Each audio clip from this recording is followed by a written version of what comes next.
بسم الله الرحمن الرحيم magacay waa Cali Cabdulla Dagaale gudoomiyaha maxkamadda sare ee gobolka Daawo halka maanta waxaan u imaanay shirkii qiimeynta waxqabadka maxkamadaha dawladda Soomaalida markii la noo qabsoomay hoolkan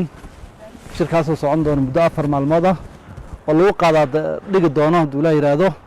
waxyaalihii noo soo qabsoomay sanadkii 2017 iyo daldaloolada jiray si loo saxo horeyna noogu qabsoomay hal sano oo kale shir noocan oo kale taa horeyna hadda ka hor aan dhigno noocan oo kale to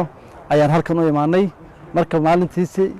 saddexaad baan marayna haddii la yiraahdo si fiican uu noogu socdaa dhinaca maxkamadaha dil dhowr isbedel ballaaran oo annaga maxkamadahan hay'adaha maxkamadda baaldahba ugu fadhiya ayaa ka muuqda sababtoo ah ma jirin maxkamad madax bannaan hadda ka hor maxkamadahan waxay ka heleen hadda maxkamadahan isbedelka waxay ka heleen madax bannaani buuxda bay ka heleen si guud madax bannaani bay u heleen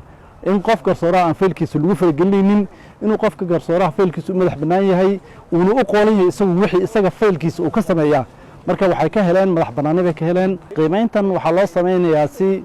loo saxo daldaloolada jira si ma garanaysaay loo saxo dhibaatooyinka hore soo jiray si maartay loo helo maxkamaduhu inay maartay geedi socodkoodii sanadka 2018 ay u helaan 2017kana wix khaladaad jiray loo saxo